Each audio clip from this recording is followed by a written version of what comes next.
I love how the entire time that Naruto was going through pain in his stomach because of that mist, the voice kept on saying, "Take that, take that, take that." That was hilarious. Naruto Shippuden episode 292. This is turning out to be probably one of the most interesting and entertaining fillers in Naruto for a while. Because first of all, you got the stellar animation, so it's keeping me like, oh man, look how beautiful this looks just to gaze at it. So that's pretty freaking awesome. But then also you got all these little mysteries, and to be honest, in this particular episode, that little girl had me laughing. It was like, first of all, she kind of almost threw Naruto out there, or so they thought. She kept on saying, "Get out, get out, get out." I'm like, what's with this little girl? And then, like, between that and then seeing the old man with that he was actually an Edo Tensei, I was just thinking to myself, what the hell is he, the little boy from the Sixth Sense? I see dead people all the time. That was hilarious. I don't know. For me, it was just funny. And then, like, she actually got what was coming to her when the woman came and slapped her in the face because she kept on telling Naruto to get out. And I was just thinking to myself, that was hilarious. I don't know. It was like she kept on. It almost seemed as if she was being rude, but they didn't know her actual intention was trying to get that goo, that black goo, to get out of Naruto.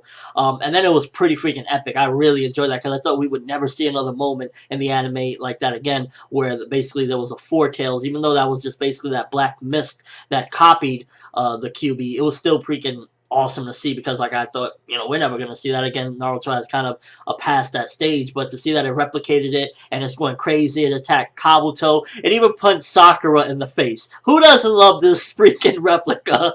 And we actually got to see Sakura kick some butt in this episode. That's pretty cool as well. Like, we don't really get to see her kick butt, and she was actually, like, beating the crap out of one of the Edo Tenseis that Kabuto summoned. So definitely the best parts of the episode was the latter half. The first half was kind of, there was some parts that was slow, but then there was some of the stuff that actually had me laughing, like Naruto's feeling all sick and stuff, but there was some slow parts. But to be honest with you, this power filler is definitely looking like one of those where when it finishes, I would love to have just a copy of each episode and just watch it all through, because it really seems as though they just split one whole story into like halves, because it is definitely really just a nice little story where you got these orphan characters, and then you mix them with Naruto on a little adventure, and it really just comes together for a nice story. So definitely I recommend that this particular filler, after you watch it, if you're watching it weekly, that you go back and you watch it straight through, and I bet you it'll even be more entertaining, because it's been pretty funny and actually like entertaining thus far. It's not like, the most mystical greatest thing ever, but definitely in episodes like this, like, it had me laughing, it had me intrigued, because the beginning where Kurama going, oh, where him and Naruto are getting covered by that black mist goo thingy. So it got a lot of different things to it, and the animation is beautiful too, so you don't really gotta look at it like, oh, the animation. So it's really just a pretty good, you know what I'm saying?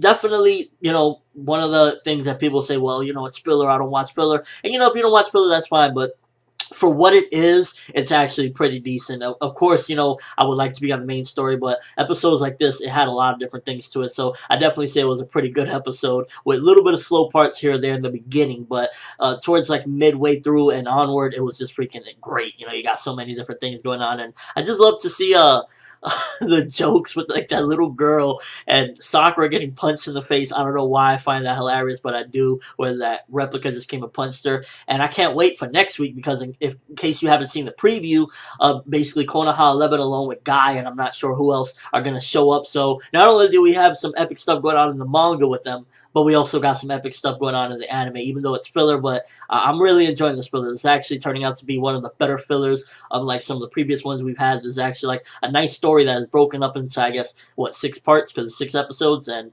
I just enjoyed this episode. But let me know what you think. What do you think of that Sixth Sense girl? I see dead people. And also, what do you think about Sakura getting punched in the face, but actually having some action as well? Because overall, there was some pretty good moments in this one. Definitely way better than last week's, because last week's was very slow. This week was actually pretty intense. A lot of laughter and a lot of good stuff. Actually seeing that four-tailed replica attack Kabuto was definitely pretty cool to see. And all around, just a good episode. But that's all I have for this quick review. Thanks for watching. Hope you enjoyed. Thumbs up if you can't wait to see Konoha 11 along with Guy Sensei show up next week and see them in action, because it's looking pretty cool. We got beautiful animation. We got a nice little side story going on. I'm liking this filler. I'm ForneverWorld, and as always, people, have an awesome day.